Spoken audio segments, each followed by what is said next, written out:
குழந்தைங்க tantrum throw பண்ணும்போது attend பண்ணாம இருந்தீங்கன்னா ஒழுங்கா உட்காந்துரும்.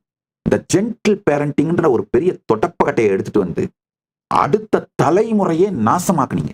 இந்த ஜென்டில் பேரண்டிங்ன்றதே உங்க பையன் உங்களை அடிக்கும் போதுதான் ஃபெயிலியர்ன்றது புரியும்.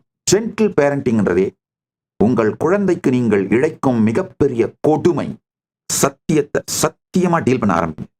குழந்தைகளை மெச்சூரிட்டியோட டீல் பண்ணீங்கன்னா, நீங்க மெச்சூரிட்டியோட தான் டீல் பண்ண போறீங்கன்னு அந்த குழந்தைக்கு புரிஞ்சு அதுவும் மெச்சூர்டா லைஃப் பிஹேவ் பண்ண ஆரம்பிச்சு.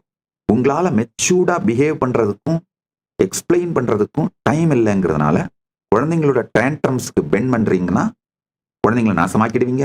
இல்ல குழந்தைங்களை இம்மெச்சூர்டா இந்த தெளிவான விஷயங்களை சொல்லி வளர்க்கலன்னாலும் குழந்தைங்களை நாசமாக்கிடுவீங்க. இன்னொரு முக்கியமான விஷயம், நீங்களே மெச்சூர்டா வாழ்ந்தீங்கன்னா தான் குழந்தைங்க மெச்சூர்டா வளரும். குழந்தைங்க நீங்க சொல்றதை செய்ய மாட்டாங்க, நீங்க செய்யறதை தான் செய்வாங்க.